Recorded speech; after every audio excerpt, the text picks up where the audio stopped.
Okay, ladder 8. These are our alarms, and there is a lot of code here, so we're going to make our way through it one rung at a time, and we're going to get our brains wrapped around all of these alarms. So on rung 0, we're going to be setting an alarm for low level in our tank, and here's how this rung is going to flow. We're going to be looking at F80, which is our tank level, and we're going to be comparing that to N70, which you see as a tank SPLL, which means tank set point low from our HMI. And if our tank level is below that low level set point, and we do not have the alarm reset button being pushed, then we're going to energize this 5-second delay timer for our low alarm. And once that timer times out and we get the down bit energized, then we're going to trigger the actual alarm bit immediately right off of this timer. We're going to trigger the alarm bit, and we're also going to one-shot this alarm trigger bit. Now, why do we have a trigger bit if our alarm is already triggered? Because we're going to come down here, and based on that trigger bit, as long as the alarm reset and the alarm silence buttons are not being pushed, we're going to trigger our notification, which is its own hold-in. So the way these two rungs work, 0 and 1, they work together, and as long as this tank level is below this low level and no one's pushing alarm reset, this timer is going to remain energized. Its down bit after 5 seconds will remain energized, and this low alarm will be stuck on. But it is not its own hold-in, meaning the second this tank level comes back above the low level set point, then this alarm is going to disappear. There is no more low alarm. However, since our notification is its own hold-in, it's going to stay active. And when the operator finally comes around, even though the low alarm might have disappeared and operation might have resumed as normal, the operator's still going to have a notification waiting to let him know, hey, something went wrong. Your tank about ran out of water. You need to check out your system. Now, the alarm reset is a condition for the low alarm to be energized. However, what happens if the operator walks over and presses the alarm reset after this alarm has gone off? Well, if the tank level is still below the low set point, after 5 seconds, this alarm's going to pop right back on anyway. So even though he used the alarm reset button, he cleared the notification, he cleared the alarm, but if the condition still exists, 5 seconds later, both of those bits, the alarm and the notification bit, are going to reappear. So that's how these two rungs work. You also notice there's an alarm silence.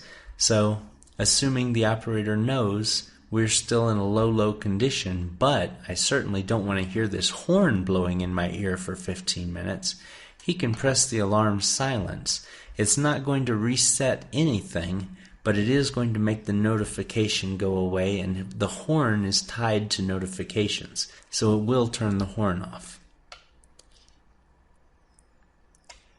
Moving down to rungs 2 and 3, we have our high alarm for our tank level, and looks pretty similar to the two rungs above this. We're looking for the tank level to be greater than a tank set point high from our HMI, which is stored at N73, and right now that's set to 90%. So if our tank level is above 90%, as long as no one pushes the alarm reset button, then we're going to energize this timer for 5 seconds. Once it times down, we're going to energize our alarm bit, and we're going to one-shot the high trigger bit. The trigger bit, as long as nobody is pressing the alarm reset or alarm silence, will activate the notification bit for the tank level high, and it's its own hold-in. So we're looking at B361, which is the same address as our tank level high notification bit, and that's going to hold it in until somebody comes and presses the alarm silence or the alarm reset. Now, something I'm going to mention that I forgot to mention on the last alarm is we also have a high level switch in bit, which is tied to a high level switch input. And just like we have the high switch, we also had a low switch. So why do we have these digital switches in our tank if we're using analog level control? And the reason is sometimes analogs fail. And what happens if our analog happens to get stuck and for whatever reason, maybe it gets dirty or who knows what, it stops reading the level, but the level continues to rise or continues to fall beyond the point that it should, then we also have this digital switches, one on the low and one on the high, which will also trigger these two alarms and prevent a catastrophe. Not that an overflowed or low water tank is typically much of a catastrophe, but it's still something that we'd like to avoid if we can. So we actually have dual controls on these alarms. We have the analog signal, and we also have a high switch and a low switch in the tank. Alright, let's come back to our next alarm. Now we're looking at the tank fill pump. So this is the pump, and B311 says we have energized our pump is running, and then we come to this pressure switch. What this pressure switch is a pressure switch that's in the discharge line of our pump. And when our pump starts running, we want it to create flow. We want it to move water. What we don't want to happen is for it to create a bunch of pressure. That means the water isn't flowing and we're about to blow something up. Whatever we're pumping into, whether it's just a pipe or a tank or a heater or something else, if we start building up too much pressure in that line, then something's going to pop, and we don't like pops. So if the pump is running and this pressure switch closes, as long as no one's pressing an alarm reset, we're going to give it 5 seconds for that pressure to disappear and figure out someplace to go. And if that pressure stays high for 5 seconds while the pump is running, so that we know the pump is what's causing the pressure, then we're going to trigger this trigger bit, and that trigger bit is going to come down here and work on the next 2 rungs. You see we're looking at that same trigger bit, B332, on rung 5 and rung 6. And these are to trigger the tank fill pump high pressure alarm and the tank fill pump high pressure notification. And otherwise the controls should be very familiar on both of these. Each bit, the alarm bit and the notification bit, is its own hold-in, and the high pressure alarm can be reset with the alarm reset button, whereas the notification can be reset by the reset or the silence. And the difference is, based on the way these are written, if we use the reset button to get rid of the notification, that reset is also going to reset our alarm condition, which means 5 seconds later, both the alarm and the notification are going to come back. If we use the alarm silence, we're going to get rid of the notification bit. However, we have not reset the alarm, so nothing's going to keep repeating and coming back. It's just going to keep the pump locked out, or keep whatever logic is tied to this alarm bit locked out until that condition gets resolved. Maybe the operator has to go clean out a pipe or something like that. And then he can hit the reset button, operation will resume, and we hope this pressure alarm won't resume. We also have one other protection on our pump, and that is a low flow condition. Remember, we have a flow switch, and that flow switch is also in our discharge line of our pump. So here we're going to look for this pump to be energized, and we want that flow switch to be closed. As long as that flow switch is closed, that means the pump is doing its job and the water's flowing.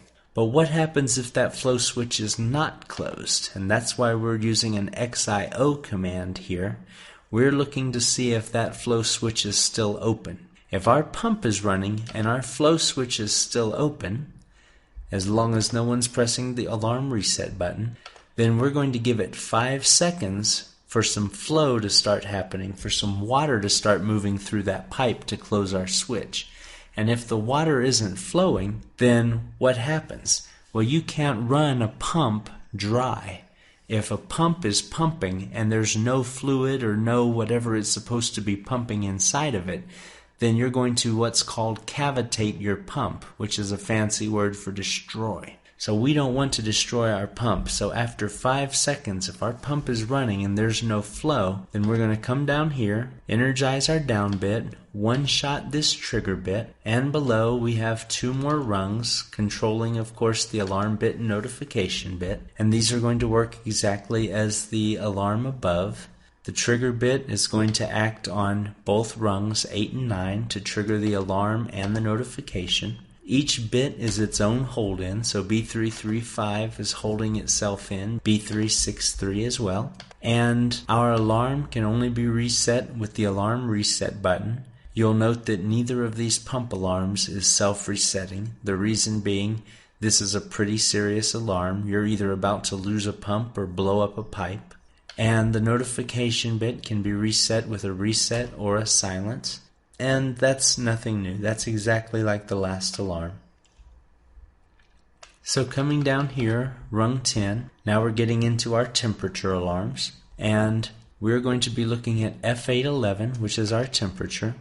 And we're going to be comparing it to a temp SPLL, which is a temp set point low being stored at N75. And if our temp is below 20 degrees, which is pretty cold, and no one's pressing the alarm reset, now we have a 900-second timer. That's a 15-minute timer, and why is that? Because assuming we start this system cold, we're going to give it 15 minutes for that heater to heat up the system. As long as it heats up within 15 minutes, there won't be any alarms. But if after 15 minutes we still don't have appropriate heat in this system, then we're going to go through the familiar motions, energize our down bit, one-shot a trigger bit, and that trigger bit is going to come down and act on rungs 11 and 12.